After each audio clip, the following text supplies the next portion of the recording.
Your film is now ready to be shown.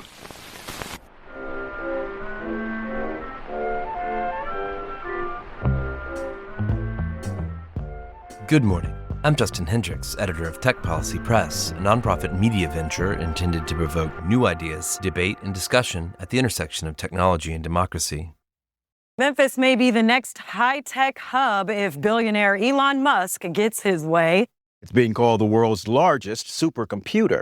This is a multi-billion-dollar investment bringing jobs and major money to our Bluff City.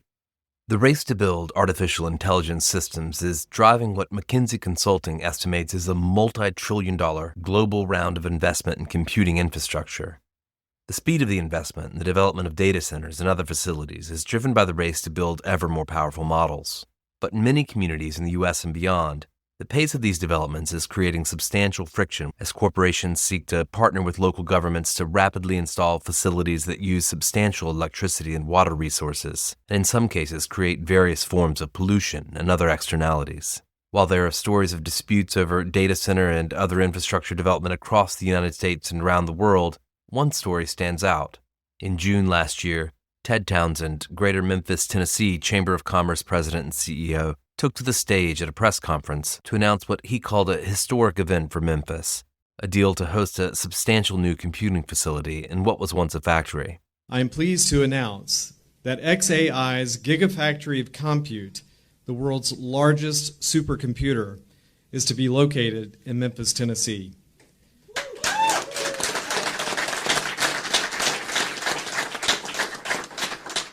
Townsend emphasized the speed with which the deal came together. It would represent the city's largest multi-billion-dollar capital investment by a new-to-market company in Memphis history. xAI is to occupy a former manufacturing facility. In less than 90 days, the Greater Memphis Chamber's Economic Development Team moved at lightning speed to ensure Memphis would be in a position to be selected by xAI. ABC affiliate WREG Channel 3 newsman Alex Coleman explained the company's rationale for choosing Memphis. Well, we finally know why the world's largest supercomputer landed in Memphis. xAI founder Elon Musk says it's simply because the old Electrolux building was empty, in good shape, and large enough to house the operation. The tech titan made the remarks Sunday as he announced that Grok, the artificial intelligence developed here, is now the smartest AI program in the world.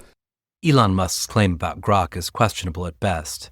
But Electrolux, the company that manufactures household appliances, divested the Memphis facility in 2023.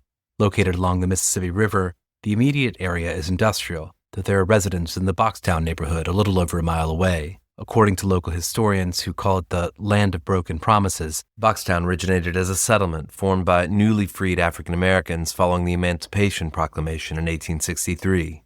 For nearly a century, it remained on the outskirts of Memphis, within Shelby County, until the city expanded its limits. Almost immediately after xAI announced it would move into the Electrolux facility, concerns emerged around transparency and potential environmental and community impact. I spoke to a reporter for The Guardian who covered the launch closely. My name is Dara Kerr. I am a reporter with The Guardian US. Kerr told me that her interest in the story in Memphis stemmed from her reporting on data centers and their impact on the environment. I used to work at NPR, and I've done a series of stories looking at the climate effects of data centers just in general and how much emissions they put out. We're kind of just learning right now how detrimental they can be for the environment, how much water they use for cooling, how much electricity they use from the grid. And so I'd been doing a few stories about that, and this group, the Southern Environmental Law Center, reached out to me about xAI and what was happening in Memphis. And this was last summer when things were really opaque. No one really knew what was going on. But at that time, it was really clear to me that this was a big story for the community. So I flew out to Memphis and spent a few days there, visited the facility, the outside of it. I've never gotten a response from xAI or anyone affiliated with it, and spent a lot of time in the community just looking at the situation. Local activists say the area has struggled with environmental degradation for decades. My name is Amber Sherman. I'm an organizer here in Memphis, the Tennessee lead organizer for Black Voters Matter. And I am working with one of our partners, Memphis Communities Against Pollution and Young Gifted Green, on some environmental justice projects. Data centers are often located in industrial areas where there is a history of pollution. Amber Sherman told me that residents and environmental organizers have fought for years to clean up toxic industrial waste and limit emissions in South Memphis. But there's already a history of these, like this specific neighborhood in South Memphis being treated like a sacrifice zone. Like they're already treated like they don't deserve clean air and clean water. And if you're ever in South Memphis near the area, like where there's multiple neighborhoods, it smells horrible because there's so much toxic waste being put into the air. In order to get up and running quickly, the xAI facility needed water and electricity. And with a goal to expand to 1 million GPUs, it needed a lot of electricity. Just weeks after the announcement, Memphis Light, Gas and Water President and CEO Doug McGowan provided some details about the power needs at the facility to local news station ABC 24. Doug McGowan says it will initially use water from the existing 20-inch water main and the existing 8 megawatts of electric power currently available. Eventually, a 150-megawatt substation will be needed, but expects no impact on the grid even during peak demand.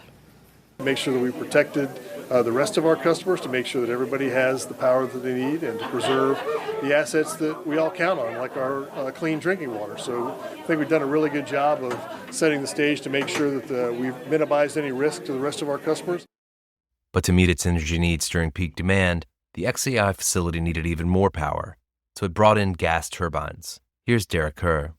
The turbines began to kind of trickle in and show up last summer. And, local community activists first noticed them. And then this group, the Southern Environmental Law Center, has been really leading the charge and trying to figure out what is going on with these generators. So as of last summer, there were more or less 18 that were seen on site, and you could see them burning. But it was very hard to count them because they kind of surround the outside of the building. And so the Southern Environmental Law Center took aerial images to try and keep tabs on how many they were and if they were burning.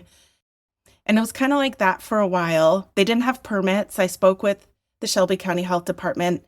They said that these turbines were allowed to be there as long as they were not there for more than 364 days. So once it gets to 364 days, then they have to have a permit.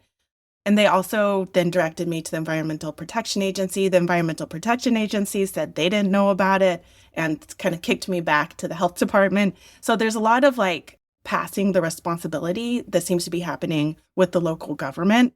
When I drove past the xAI facility one afternoon in April, I could indeed see a handful of the turbines operating next to the facility. But the Southern Environmental Law Center wanted to know for sure, so they took photographs and thermal images from the air. The Southern Environmental Law Center found that there were actually 35 generators on site, or more had been moved in. And that was, got the community very upset. And the mayor came out at that time and said that he talked to xAI and that only 15 of the generators were being used. The rest were just being stored on site as a separate substation. Permanent substation is being built. And then there's lots of twists and turns with the story. Then the Southern Environmental Law Center did thermal imaging from above and saw that there were at least 33 generators that were actually being used at the same time of the imaging. So what's happening here is just a lot of opacity with the situation, which then raises alarm with activists, with the community, and is this cyclical situation? Amber Sherman told me much the same. And it was 15, but now we know there's actually 35 that are on the property, not 15. But from video that I've taken and other folks have taken when they went down there, you can see the smog being put in the air. And this is a community that already has extremely high asthma rates.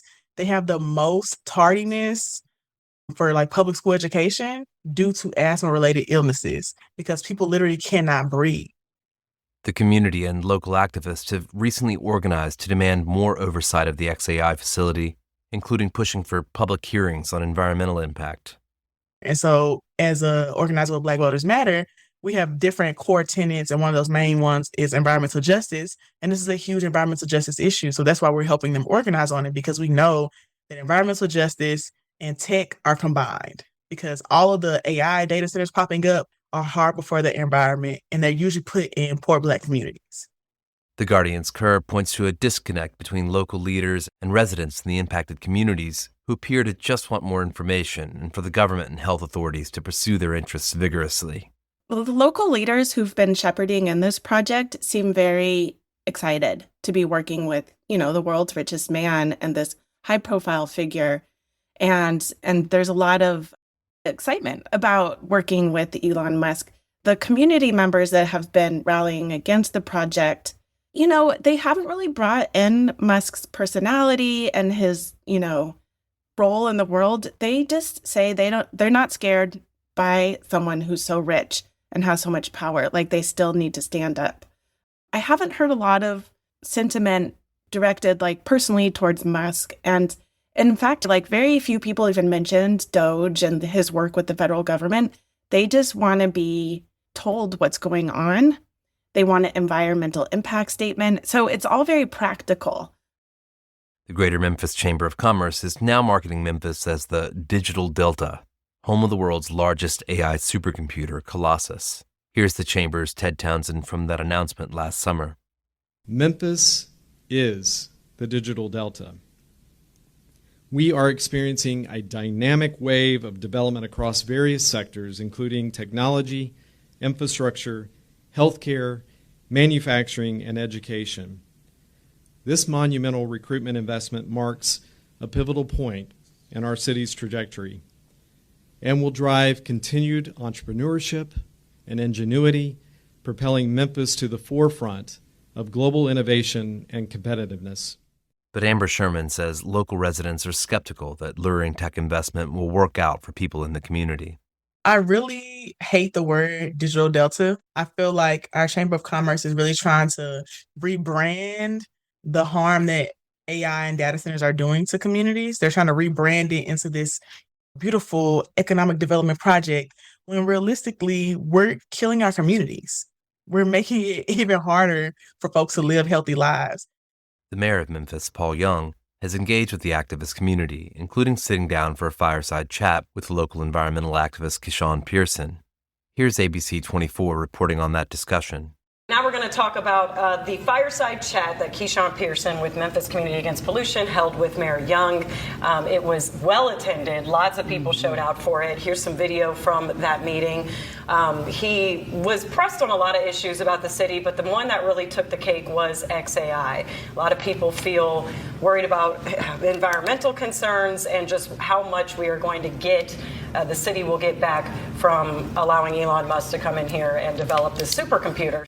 After hearing the community's concerns, Mayor Young issued a statement promising to communicate more clearly about the project. He acknowledged concerns raised about air quality and the project's speed, but also pointed to the opportunity it represents. He announced the development of an ordinance to provide a portion of the tax revenue created by the xAI project to specifically support investment in the 38109 zip code, which includes Boxtown and other neighborhoods near the xAI facility.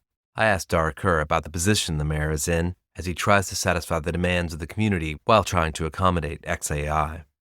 I mean, it seems like the mayor, is in a kind of tight spot. I mean, he, as you say, he wants the development. He wants to be able to crow about the project. He wants to, help advance Memphis into the future and into a digital economy. And yet, on the other hand, he's got such extraordinary pushback from the community. Right. The mayor has been one of the people who helped shepherd the project in, from what we know. When xAI showed up in Memphis, it was a big surprise. It was announced in a press conference, I think it was last June, and through the Chamber of Commerce, the Greater Memphis Chamber. The local city council didn't know. I interviewed the council member who represents that district, and she said she learned about it on the evening news. And sat up straight in her chair. So the mayor is in a tight spot because he's gotten a ton of pushback since that time, but he still seems very much on board with the project. He seems to be regularly speaking to representatives of the xAI. He was the messenger this past week that said that xAI was only using 15 of the 35 turbines seen on site, which turned out to be probably incorrect information. The mayor argues that Memphis is getting a fair deal from xAI, which says it will invest in infrastructure that will benefit the city beyond just its operations. Speaking to NBC affiliate Action News 5, the mayor pointed to a promise by the company to build a wastewater facility that could be utilized by other manufacturers. I definitely think that it is incumbent upon us as elected officials, myself and others, to be able to articulate what's happening. And certainly we want partnership from the company, and they have been partners. We just went to City Council just over the past 2 or 3 weeks, and we've been having discussions around one of the things that they're doing to protect our environment. And in fact, it's one of the first things that I talked to them about. When Doug McGowan and I, the president of MLGW, met with them for the first time, we had concerns and addressed those concerns around preserving the quality of our water and power consumption. And the way that we talked about addressing water quality was building a water treatment facility. And we didn't know that they would pay for all of it. And not only are they paying for all of us, they're paying for the land from us to build it. And so they're going to build an $80 million gray water facility where they're going to take water that we would typically pour into the Mississippi River after we have treated it. This is wastewater. Okay. And they're going to take that water, treat it, and use it to cool not just their computer, but also the facility across the street that TVA has, that they've been using water from the aquifer to cool their machines. Right. It's going to cool those machines, as well as the facilities at Nucor Steel. So it's a tremendous win for our community to get a facility of that high quality that's going to be built and utilized to preserve our water and aquifer. And he also discussed his plan to set aside tax revenues for the communities in the 38109 zip code. Well, I tell people, I'm in it to figure out what's good for Memphis. What can we get out of the deal? That's the only thing I'm concerned about. What can we get out of the deal? And what we're getting out of the deal is an $80 million facility that we've been asking for the past 8-9 years. We're also going to get significant millions of dollars in annual taxes that are going to be used to help fund the things that we need in our city. And there's going to be more to come on that when we get the final analysis. But I think it's safe to say that with the billions that have been invested there, there's going to be millions in annual return. And we as public stewards have to make sure that those dollars are applied to make our community better, and specifically the area around that facility in 38109. Such promises are not enough for activists like Amber Sherman. I think that because the mayor is elected, he's going to make sure to use talking points that benefit him. But I don't think he understands the severity of what the community feels about the issue. I think he kind of got an idea from the fireside chat, but I think that he was thinking, if I explain these benefits and the things that we're going to get out of it, then people might be okay with it. But I think that he doesn't understand the community has said they don't want it. If they don't want it, they don't want it. Whether it's a minor pollutant, a major pollutant, whatever. A pollutant is a pollutant. Pollution is pollution, no matter the amount. They say they don't want it. And I think that's the biggest issue here, is that he isn't switching sides to say, okay, I agree with you. I'm going to help you get this company out of here. We got to look at the economic benefits. And I think that's just what elected officials are going to do. They have to think of the economic benefits or something, because realistically, we don't have a lot of tax revenue coming in. And I understand what he's saying, but I also think that we should always be putting the community first. And so even though they're going to provide all this tax revenue, and there's an ordinance that might pass that would allow them to use that specifically for the 38109 community, if the 38109 community say they don't want it, then they don't want it. And that should have been the end of the discussion for me. The Shelby County Health Department is currently reviewing an air pollution permit from xAI. On April 25th, the department hosted a public hearing. A representative for the company who came to make a statement was booed so loudly he couldn't deliver his remarks. WREG, the Memphis CBS affiliate, aired audio. We're going to continue to help build a better, more sustainable electric grid for Memphis. xAI representatives drowned out by a huge crowd gathered at Fairleigh High School's auditorium. The debate heated throughout the evening. One person was even escorted out of the meeting, almost all in opposition of xAI's request for an air permit for 15 of its 35 methane gas turbines. The Guardian's Kerr followed the hearing and spoke to activists that attended it. I spoke to her the day after. Yesterday, this was a big success for the local activists, because they have been working really hard to get a public hearing with the Shelby County Health Department. This health department is in charge of granting permissions to xAI for some of its emissions. At all of these other events and talks and roundtables, the representatives from xAI have been largely just not there, largely absent. But one of xAI's representatives did show up yesterday, but there was a big crowd at the hearing. Organizers are saying around 500 people showed up, but the crowd was so upset with him that they started booing, and we really couldn't hear what he said. And then every other subsequent speaker was against the facility. So the main takeaway for me yesterday was just they're scared, they're angry, and they see that what xAI has done, setting up shop in Southwest Memphis and bringing in all of these unpermitted gas generators, is not good for the community and the air quality.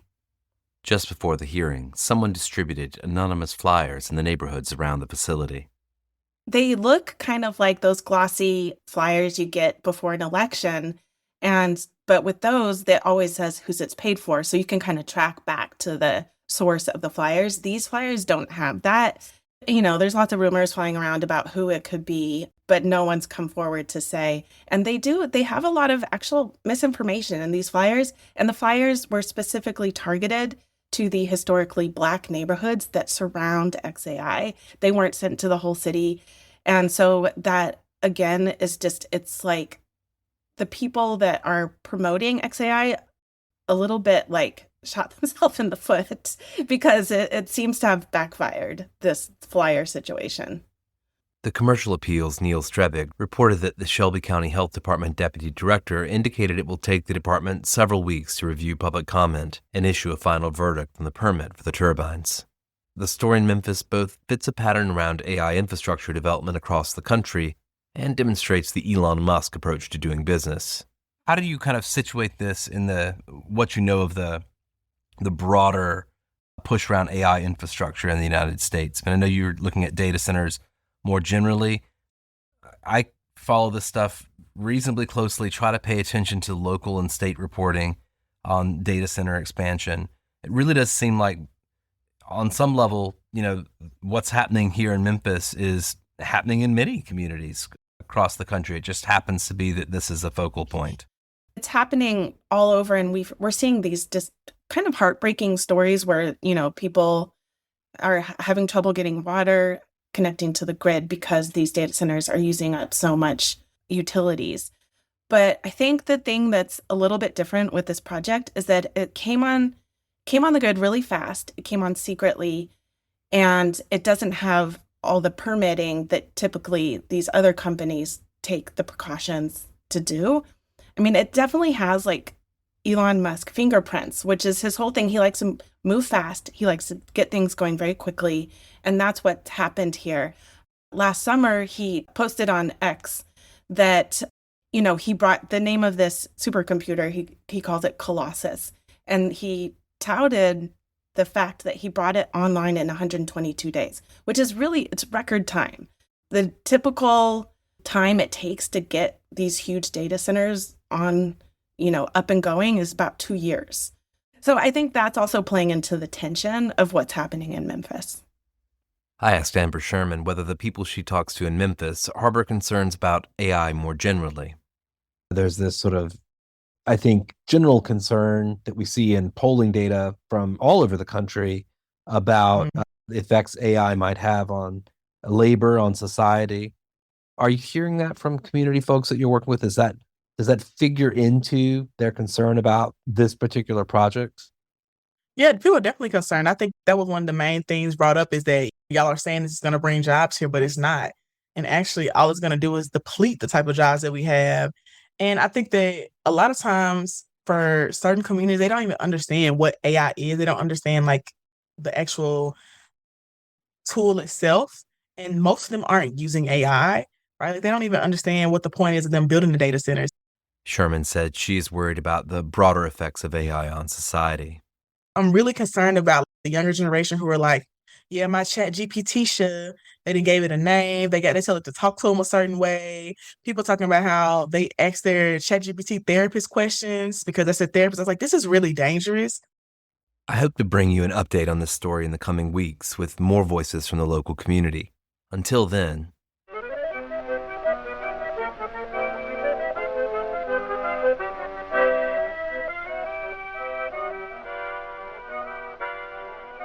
that's it for this episode. You can write to me at justin@techpolicy.press. Thanks to my guests and to all the local journalists covering the xAI story so closely in Memphis. Thanks to my co-founder, Brian Jones. And thank you for listening.